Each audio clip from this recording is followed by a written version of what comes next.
Maybe I'll ask Bruce to introduce himself, and then maybe kind of give a very very high level overview of what's happening in carbon markets, and then we can kind of just freestyle from there. Good afternoon, everybody. My name is Bruce Dover. I'm working with Josh and the Abaxx team, helping them bring together access to carbon markets, contracting with the commodities contracts which Abaxx Exchange is setting up. I've got a background in carbon which goes back 20 years. I helped build and led the build out of the carbon environmental markets business at JP Morgan from 2006 to 2009. I have actually a farming background, and I've been involved in ag commodities all of my professional life, including project finance in agribusiness with Rabobank around the world, which has become incredibly relevant to carbon and the origination of carbon, because those sorts of projects and those sorts of risks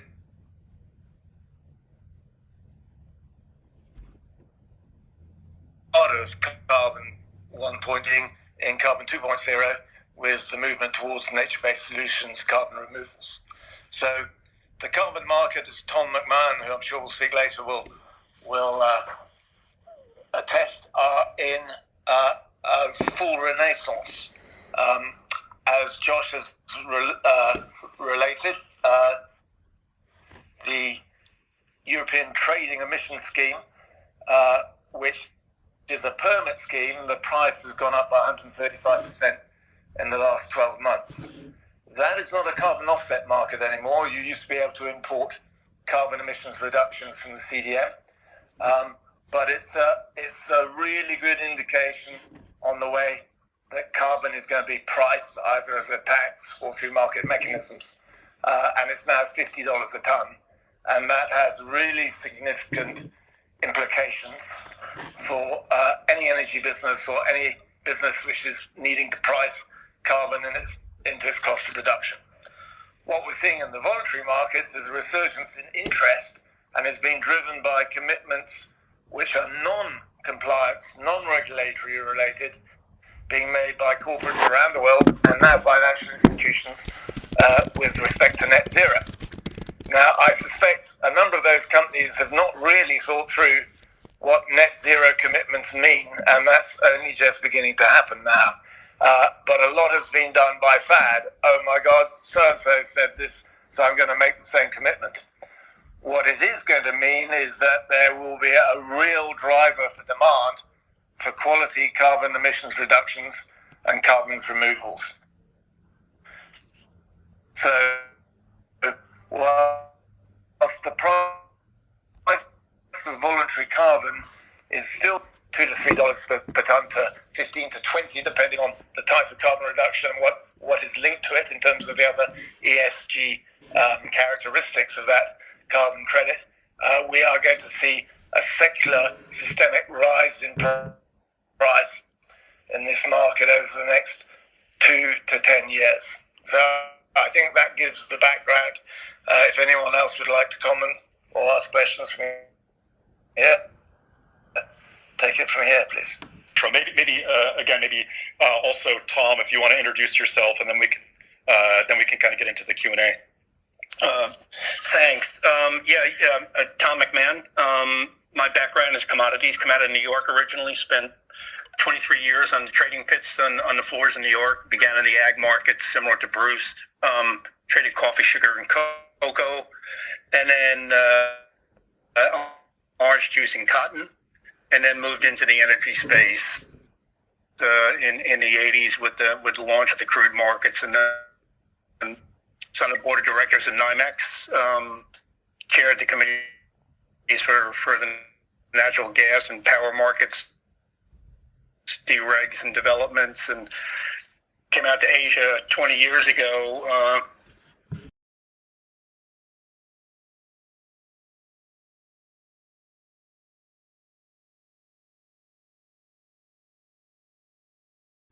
Hey everybody! Seems like this is a new platform that that I believe just crashed. So we're trying to re-enter and get started up again. Just bear with us for a second. Hello? Josh or Paris, can you hear me? I can hear you, Genevieve. All right. Got really heated there. Yeah. We crashed the new platform. Yeah, well, someone had to break it in. Tom, do you want to raise your hand? I'm just texting Bruce to get back in as well. Tom's in. Man, I didn't realize how popular I was. Yeah. Bruce is in as well. Wow. I did have a question maybe in the meantime as people just join in here. Tom or Bruce, maybe you can help me out. But so as Josh alluded to, I did put out a piece a couple weeks back on carbon credits, and I got a lot of messages from retail investors asking, hey, Yep. Can I actually buy carbon credit contracts like I can buy oil contracts? So my question to you, both of you, would be, can a retail investor actually get exposure directly to these contracts? Yep. One, and two, would you not recommend it, but is that like, what are your thoughts on it, I guess? We're seeing a lot of demand for that. I mean, I don't particularly want to be in the retail business, but we've got 110 member firms now on air carbon, and a number of them have demand behind them. So we set up a system of sub-account structures that allows people to have, because we deliver in 1,000-ton increments, right? But we've allowed for some of our member firms to break those down, so people can come in and buy it at wholesale. Somebody launched a platform here in Singapore, and they bought credits from us at a commercial price of $275, and they put them on their platform for $14 at an individual level. I mean, this is the kind of shenanigans that are going on for people. Some serious ROI there.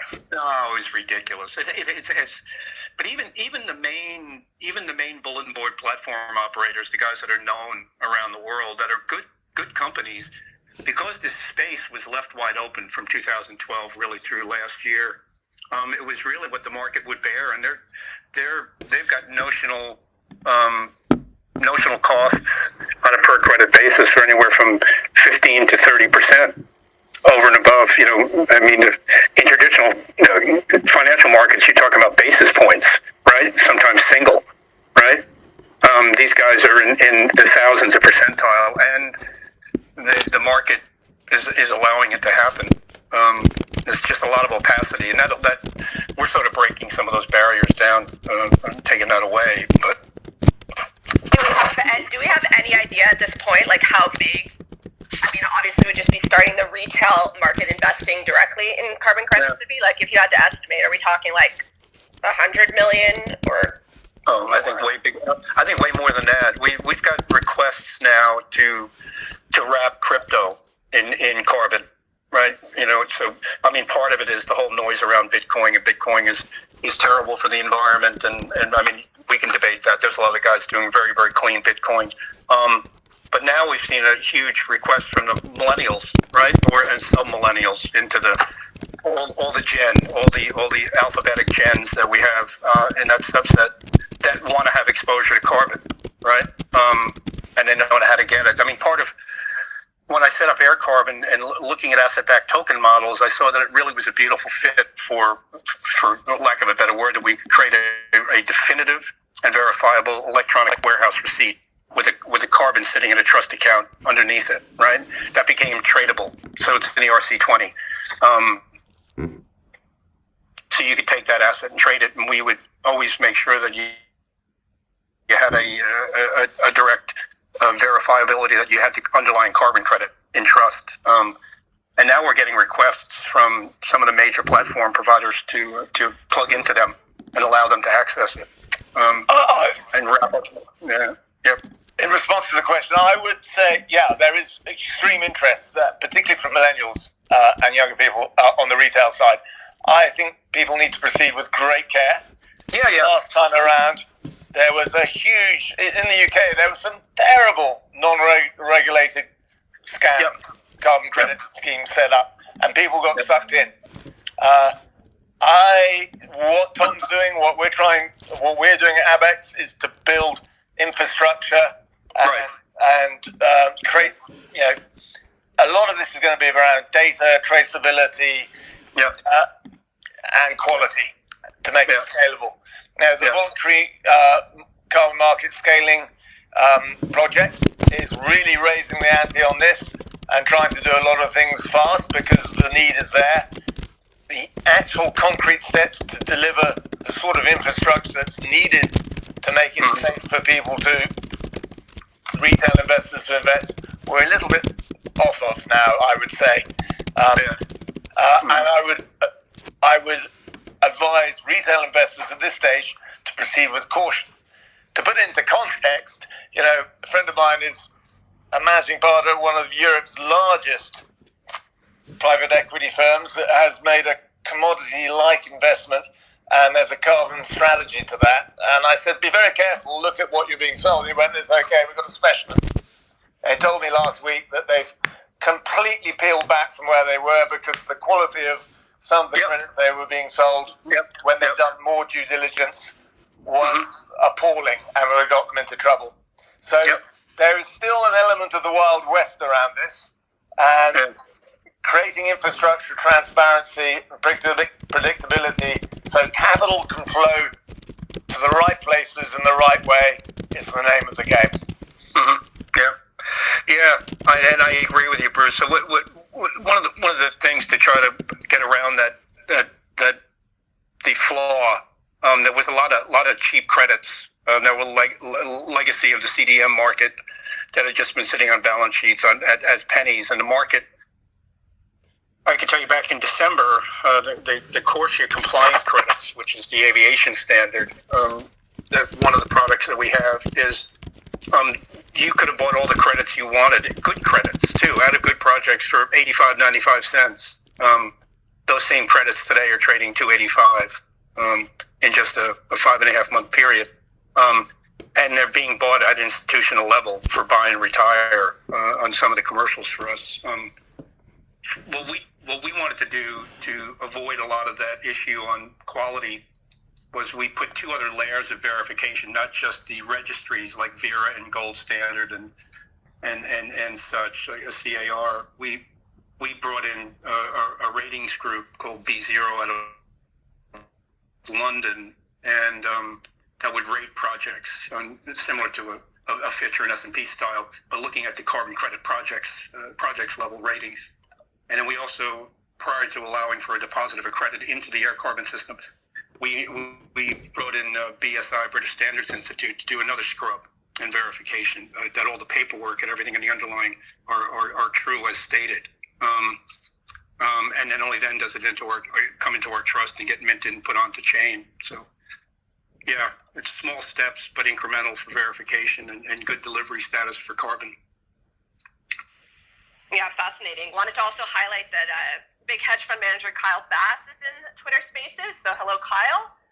Josh, do you think we should move over to, just in the interest of time here, because I know people, busy schedules, let's dive into the FinTwit Q&A sesh? Yeah, absolutely. And I know some of the questions were going to be on the carbon markets and air carbon anyways. So, happy to do that. Luke, I think you had some questions you wanted to ask on the carbon markets. So, feel free to kick it off. Yeah, for sure. We've got a good introduction there. And I guess for Tom, I'm wondering if you could kind of break down a little bit further how Air Carbon Exchange could perhaps be bringing that traditional commodity architecture to the voluntary carbon market and some competitive advantages against other exchanges that you bring to energy market participants.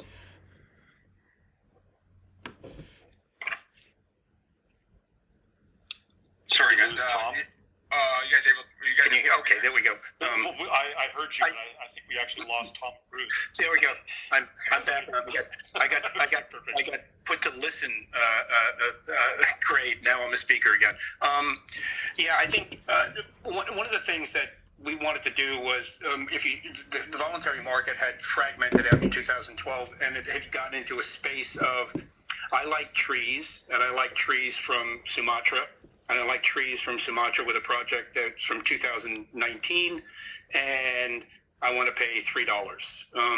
And the market had turned into basically similar to how you would buy a sailboat or a painting. I like that one. That didn't create any efficiencies around where we see the carbon market had to move to. The CORSIA compliance that came out of ICAO that really is the only true global standard for carbon metrics and for voluntary markets, looks very much, if you look back to the benchmark formation, going back to WTI crude or Brent or nat gas or the power markets, or even prior to that, if you go back to the grain markets in Chicago or metals markets in London, people take for granted that you have a band, right? What crude oil and Brent has 6 different deliverable grades, similar to WTI crude. But we only call it a single thing. We call it TI crude or Brent crude or soybeans on CBOT. You can do that same thing for carbon. So we wanted to create a we wanted to basketize around the CORSIA. And CORSIA set a standard for 6 registries in vintages 2016 and 2020. We saw that as replicatable across nature-based solutions. So we could see that across forestry. We could see that across the soil-based solutions that are being implemented, especially in the larger nations, like especially in North America, U.S. We saw the opportunity to do that around renewables also. So whether it incorporated hydro, solar, or wind. And now we're seeing it on carbon removals, right? And people love the term, but a lot of people don't actually understand that there's multiple ways to do removals. The commoditization, in my respect, was that I saw it as doable, but I also saw the application around the new technology. Again, back to Bruce's reference to, there are some bad carbon credits. It doesn't mean they're bad projects. It just means that the standards that people expect for when they're being advertised as a renewable. Do you want a 2013 wind power project from India, or do you want a 2019 hydro project from the Ivory Coast? They're significantly different in terms of pricing and people's feelings of or a biochar project from Sweden or Norway. So we felt we could commoditize that and put standards around it. That's been our goal. Well, and can you the other exchanges? And we've seen the group list a couple things. Where that's at. Yeah, I mean, so CBL is a legacy bulletin board and broker dealer, originally out of Australia. CBL Group took advantage of that gap in the mid-teens to take advantage of the voluntary market and they hosted a bulletin board. They happened to be also a dealer into the CME, so they were API'd, and they traded other commodities. Emissions wasn't their primary one. Really what brought them to market was Expansive. When Expansive out of San Francisco acquired CBL, and Expansive really is a data group, and they're really pushing verging into the AI and the sophisticated end of corporates creating mitigation for them around carbon. So CBL, actually, their goal was to be in the aviation industry, and they had originally aimed at Switzerland, and they partnered with IATA to build what was called the Aviation Carbon Exchange. And then COVID happened. So they sort of had to switch their hats. We had already launched CET around the CORSIA compliance, and they saw an opportunity to do it. So they walked into the CME, and the CME said, let's be the first ones to market to basically futurize the product.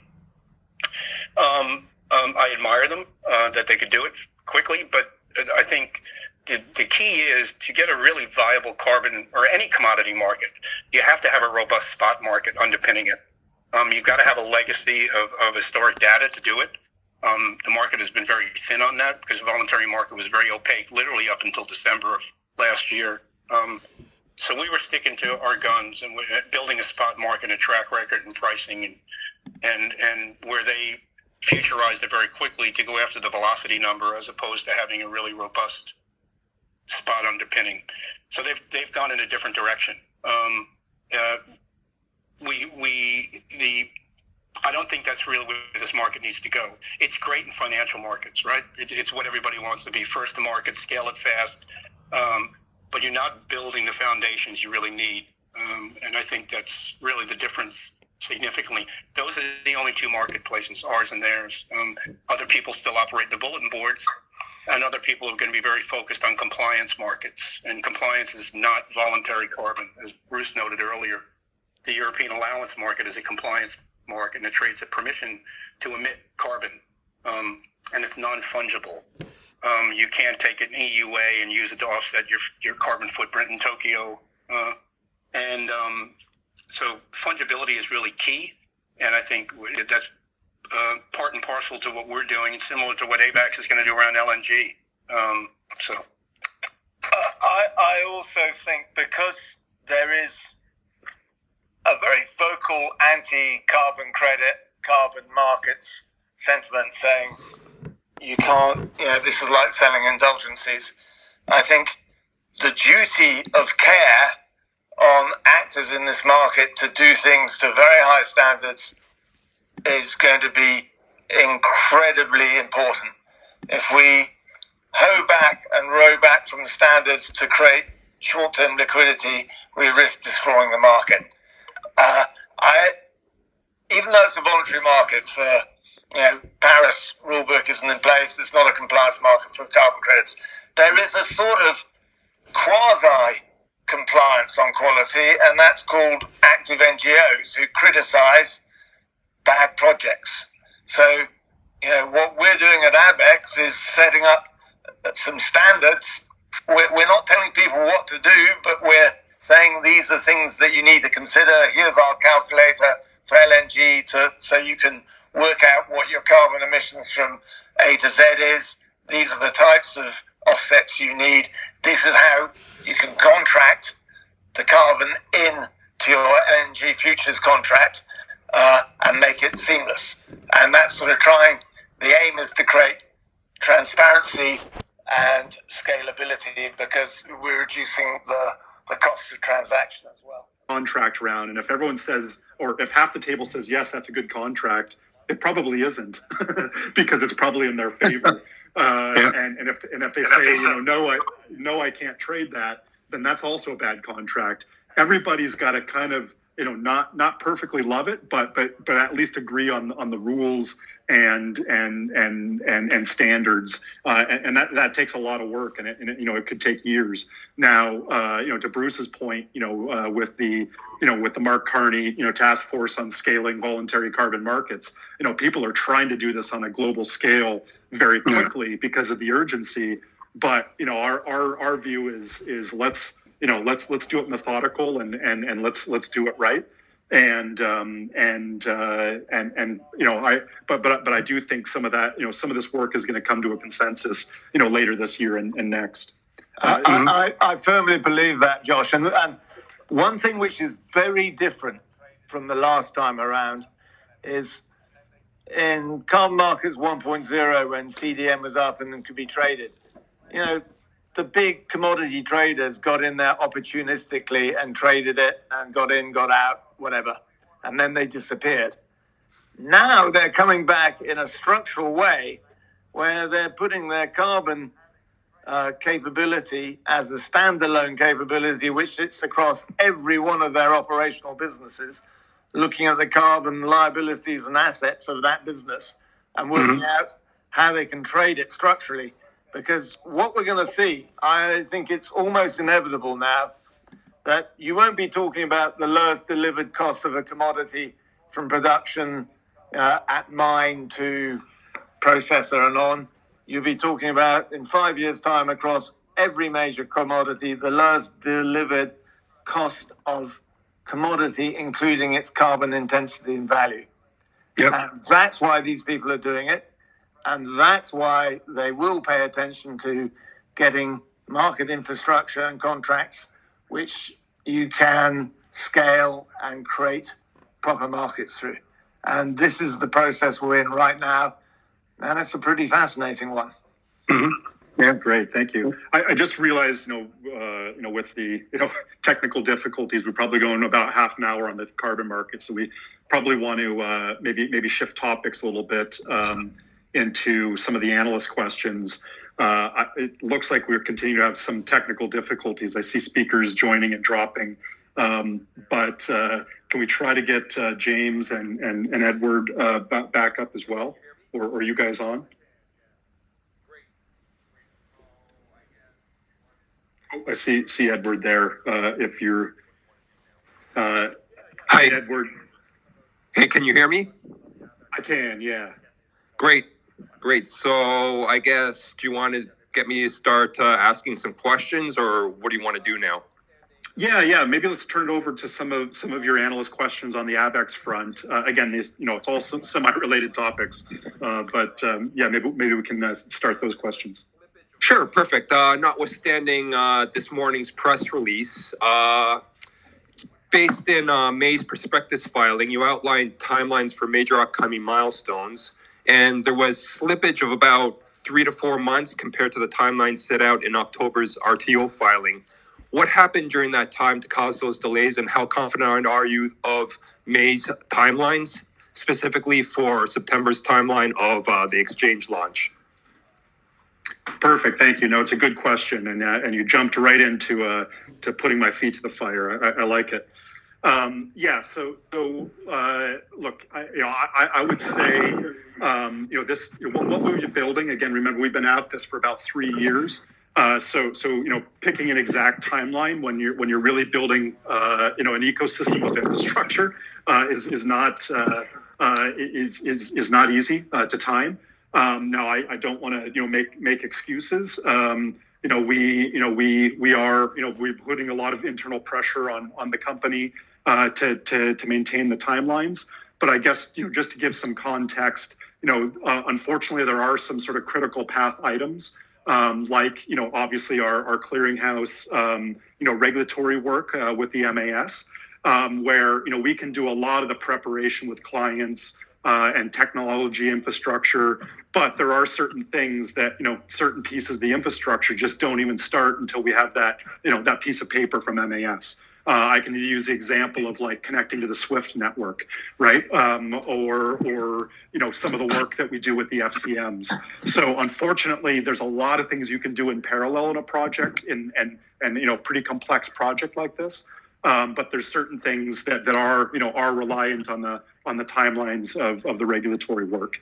So that said, to answer your second part of the question, again, we're working very hard. I think we've had some pretty good conversations with the MAS, so they understand, the commerciality and where we're at today.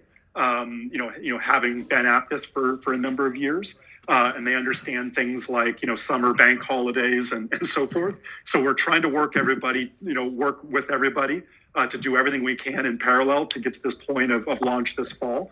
But I think it's important to stress that, there isn't, I would say, because there's many pieces out of our control, we're just trying to do everything we can to keep, for the things that are in our control, to keep that on track.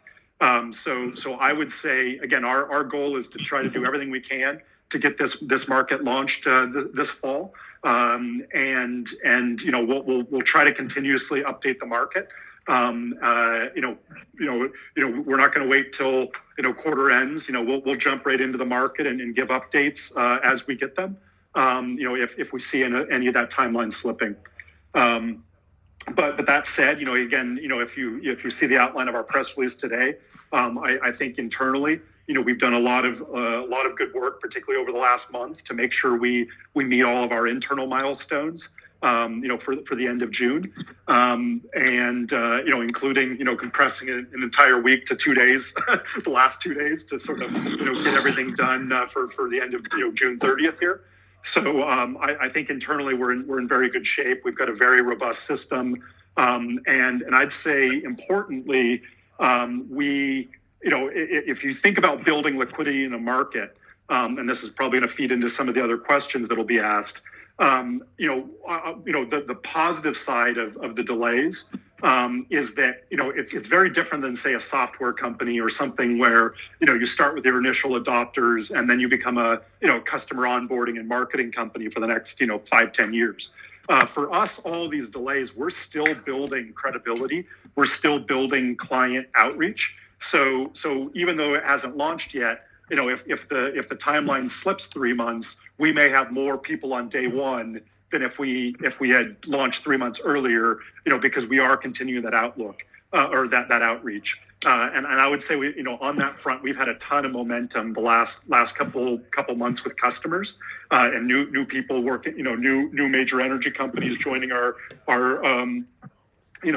product working groups. So that's the sort of positive side of the delay is, it hasn't slowed us down on our, building our standards and building our industry consensus. Great. Thanks for the answer, Josh. I mean, speaking as an investor myself, knowing that, this is a startup company, 300 million market cap, you kind of get what you pay for, right? So when you invest in a startup company, you have to kind of expect delays or be prepared for them, especially when it comes to new technology. So it's understandable, and the best that you can give shareholders if there are hiccups is to at least be transparent, as transparent as you can be without tipping off possible competitors out there. So this morning's press release was appreciated, and hopefully it continues.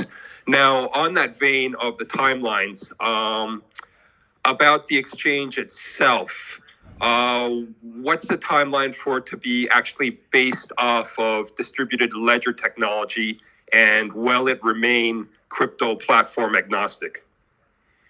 Yeah, no, it's a great question. And I would say, again, we can only really, as infrastructure, you can only move sort of at the speed and sometimes of your slowest, infrastructure participants. And this is a problem, of course, in all of enterprise technology. You think about a product like DocuSign. I mean, it was obvious probably from the day it launched, but it really took a pandemic to really, make it become, sort of global. So we that's always been our view. The technology cannot be put back in the bag, the ideas. But unfortunately, when you're talking about, heavily regulated, global infrastructure that moves trillions of dollars around, again, you can really only move at the speed of some of your slowest, ecosystem partners. So the way, with that in mind, what we're really focusing on is where are those places, where are those markets that don't require necessarily a completely change in way of thinking or habits from a big incumbent, and that's actually where the ESG market and the carbon markets actually help a little bit. To use the adage, of a developing country that sort of skips their landlines and goes right to mobile. We think the carbon market, in the voluntary carbon market, as it standardizes, is actually a perfect use case, in that you don't have to really change out legacy systems, because there was no legacy systems. So if we can get people using new technology at the margins in emerging segments, then it's a little, you don't have those slow incumbents sort of, holding you back. So the way we're looking at it is we've built a very robust middleware, and we outlined it a little bit in the press release today, where again, we've been kind of building sort of a bridge or an adapter in our, if you will, in our technical infrastructure, in that people that will be able to sign digital signatures and hold digital contracts. We have the ability for them to do that, while others that are working on fixed messaging, others that are working on more traditional sort of bank software setups, but basically everybody can play together in the same ecosystem, whether you're kind of technical, whether you've been advanced or not. So that's actually been a big focus of our middleware build, is that adaptability for those that are ready to go now versus those that may be slow adopters to the technology. So, overall, our target, particularly giving some of these ancillary tools, like in our carbon, the carbon offset part of our LNG futures, we are going to be doing a lot of technology training with our trade working group, and so we think that'll help put this technology into their firm, get them comfortable with it, so that over time we can try to move the whole market forward. So that's the strategy, anyways. And I would say, if I had to put a number on it, we're probably looking at something like 3 years.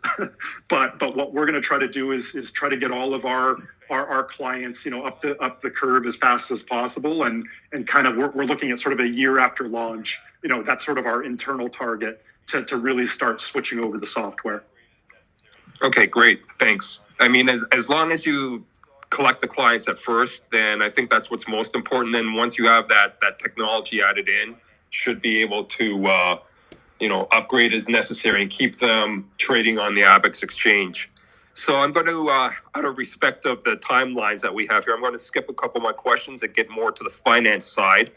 When do you expect to be able to release financial guidance? Could it come as early as full year 2022 guidance post-launch, or do you want to see some stability in the numbers before providing a forecast? Yeah, it's a great question. I would say our goal is to try to put that guidance, kind of in our year-end budgeting and at the launch at the end of this year and try to forecast a little bit next year. But I would say you've probably got at least a year of true ramp up in building liquidity in new products like this. So again, our goal is to be as transparent as possible, even if we're wrong. Well, at least the market can see we're wrong in real time. So I think that's the focus. But as Tom or others could tell you that have been involved in building these markets, in the early stage of LNG trading, it's going to be very much a block trade market. It's going to be, we want to focus on physical market participants actually managing their risk, building open interest in the futures curve. So we're not, in the first year, specifically, we're not focused on high frequency trading and market making and trying to maximize, volume revenue. We're really just trying to build an efficient market with the industry. And then once that's in place and people trust the market, and we've got a good open interest, across the strip, I think at that point, then we'll focus on ways to bring more trading liquidity to the market, and that's really what will drive revenue. So that's probably more of a 2023 event. Whereas at the end of this year and most of next year, we're really going to be focused on building a good market, and that's not just LNG, but across our products. Great. So given the context of that, how quickly do you expect to ramp up to cash flow positive results? Do you see the need to raise additional capital before then? Yeah, we don't. I mean that's the way, the raise we did here, including the money that we had from our RTO with New Millennium, really gives us that sort of 18-month timeline. So it kind of, gets us through that block trade, building the liquidity of the curve next year. So we don't expect any needs for additional capital through this first sort of 18 months, sort of through next year. And really the only, really needs for capital is if the market grows faster than we expect. We may need to top up regulatory capital, based on the, the value at risk in the marketplace and our, our requirements as a clearinghouse. So, but that would be a good problem, right? So yeah, exactly. So it's not like we need to, raise more capital for, increasing marketing or anything like that. It really would just be a function of how fast this market grows. And so, we would look at being very efficient there, though. Look, this is a sort of, owner operator, company. We all have a lot of skin in the game, and we want to avoid dilution, and we want to, build this market to its potential with, and let shareholders get those multiples. Great. Well, I'm just adding in something else as well. If your stock price ends up being significantly above $5.10, you're going to start having a lot of those warrants become exercised, and that will obviously extend the cash runway too. So there's some good incentive to get that stock price up there at least. Absolutely, and look, and as you know, we also have a broad portfolio beyond just the exchange, and I think there's probably some places to raise some liquidity or create additional value that's non-dilutive to shareholders. So we'll be watching that over the next the next 6 to 12 months as well. And in fact, we kind of alluded to something a little bit at the end of the press release here. Today, we do actually think there's some opportunities for some spin outs and some capital for new businesses on the technology, sort of off our balance sheet. so to speak. And to the extent that those companies went public or we can monetize in other ways, be it the iron ore or some of the technology spinouts we're looking at. Of course, that would be non-dilutive as well.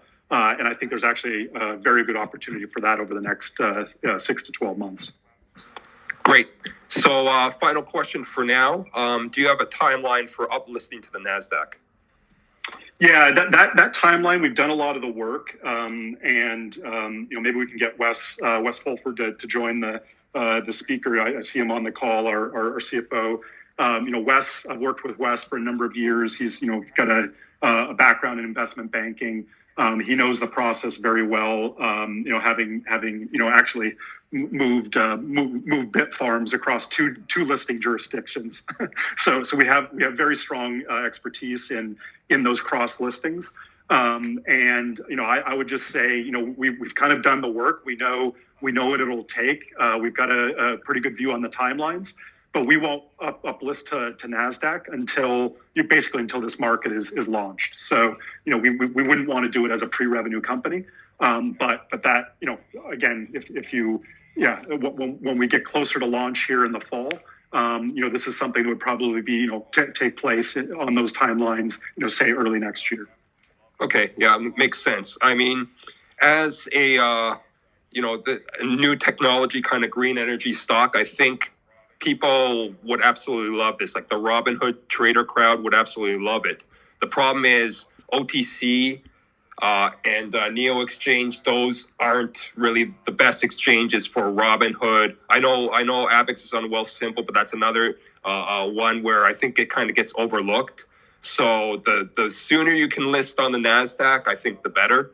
Obviously, with the respect to making sure that you actually have something that's desirable. So yeah, obviously 2022 post-launch would make the most sense. So I'm going to drop off now and let other people give a chance to ask some questions. And if there's some time, I might ask a couple more, but let everybody give them a chance. Sure. Thank you very much. I'm going to jump in for James. I know it looks like he's still trying to connect in, so I want to make sure some of his questions can be asked here if you guys don't mind. Sure. Yeah, so and perhaps this can kind of go into a little bit deeper dive to what Ed was talking about regarding the master licensing agreement that allows for 5% revenue royalty for Abaxx's SaaS products. James was looking to see if you could discuss the strategy behind the MLA and how you envision monetizing Abaxx's SaaS going forward. Yeah, so it's a great question, and certainly getting into the weeds of some of our capital structure and business strategy here. So one thing we don't probably spend a lot of time on, or probably enough time on, is the structure of Abaxx Technologies. We built this business with a vision that self-sovereign identity, digital identity, and decentralized data stores, i.e. blockchain, would really change the internet. And actually, change business models from the kind of the Web 2, very data centric, the potential to build these big, monopolies and oligopolies around data. We think, obviously, with Facebook crossing $1 trillion in market cap, clearly, Web 2 is still booming. But we think there's a lot of forces at play that's really going to change the nature of the markets from a technology perspective over the next decade. So we wanted to structure our business accordingly. So Abaxx itself is actually at the end of the day, it's sort of an incubator of new technology, new protocols. And as we build out commercial opportunities that leverage this new view of the world, we want to kind of spin them out as separate companies. Because we don't believe in the growth of these massive centralized oligopolies. We're really fighting that trend. And we believe in more decentralization. So ultimately, we built it almost like a prospect generator in the resource industry, in that we want to build these companies, we want to spin them out, but we want to attach a royalty back to the technology. So probably 10 years from now, even in the Abaxx Singapore exchange, we may want to bring more local investors from Singapore. We may want to bring some market participants, into the cap structure. But ultimately, we still want to have the royalty on all that revenue kicking back to Abaxx Technologies. So sort of a long answer to the question, but we are structuring all of our spin out opportunities that will always kick back a royalty on gross revenue back to the parent company. And so to answer the question specifically, the MLA royalty agreement, that one was a little bit more specific around the fact that, again, if we bring in Singapore investors or global energy companies into the cap structure of the exchange, it needed to have strong IP rights. It needed to have an ability to resell various IP. So I would actually not focus on that MLA as much. That's a little bit more. That was more structured around intellectual property reasons. The one that really matters is the gross revenue royalty that Abaxx has. Our software model, again, I think you will see us probably late this year or next year getting into sort of B2B or B2C sales of our software. But I'd actually say that the business strategy, more than just sales of software, we want to use our software as transformative, differentiating to form new spin-out businesses. So the spin-out businesses model that kicks back a royalty, to me, is a thesis and a stronger business model than just selling software to a competitor, right? So that's the way I'm thinking about it.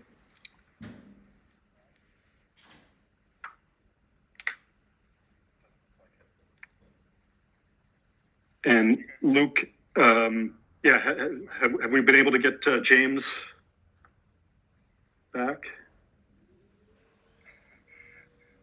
Doesn't look like it. Can you guys hear me?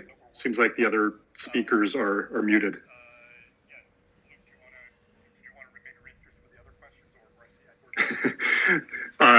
So I guess this is a new platform with a few technical difficulties that we're working through. Luke, did you want to maybe read through some of the other questions, or I see Edward coming back? For sure. Yeah, I'll go ahead and ask one of James's. I know it was asked of him apart from a couple other shareholders. So just regarding James being a legacy shareholder of New Millennium Iron Core, he was wondering if you could provide an update on the iron ore properties and a path to perhaps monetizing them in the future. Yeah, so the iron ore properties have been very interesting. I think I mentioned on a couple of the calls. I do think everything's changed since late last year when we did the merger with New Millennium. We've had some inbound interest. So we have people reaching out wanting to do deals with us. But my view, and we've done some work with Robert Friedland on scoping some ideas to create value out of those assets as well. But my personal view is that the pricing of carbon and commodities and the disruption that's going to happen in global suppliers, call it the geopolitics between U.S. and China, and given how much of the world's sort of real goods are produced with Chinese coal, our economic system is going to be shaken up over the next few years. And I think the assets that we have in our iron assets are going to be incredibly valuable in this new world that will be emerging. So we're not in any rush to do anything. But that said, we do have sort of weekly or sort of biweekly internal strategy meetings on the iron and looking at opportunities and looking at inbound. Again, I mentioned Wes Fulford, our CFO. A former, long-term investment banker. In fact, I believe he started his career, sort of 10, 15 years ago, actually banking these assets. So we do have a lot of expertise. We're even though we're a technology and commodity exchange, we actually, probably have a very, very good network of people to monetize this asset. So we've got a board level committee looking at it, but I wouldn't put this in our top 3 priorities right now. We're taking it seriously, but we're not. We don't see any urgency there.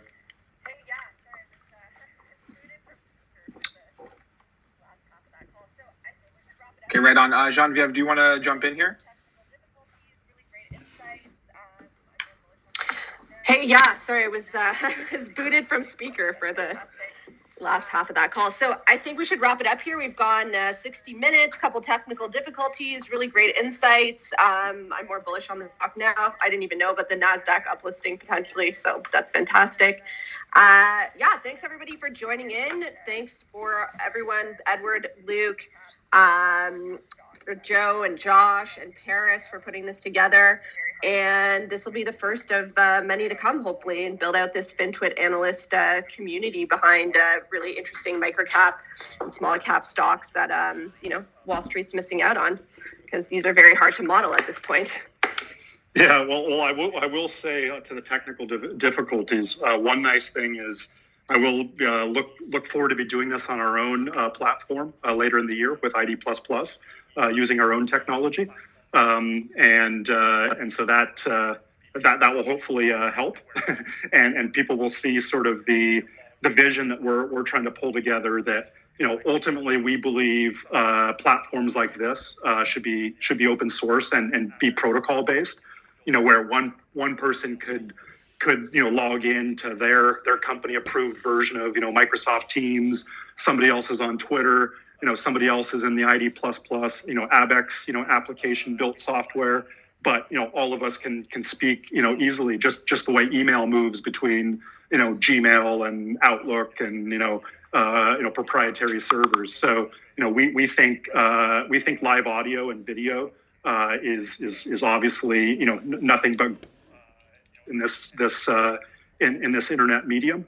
But we think it's going to be protocol based in the future rather than locked into specific applications.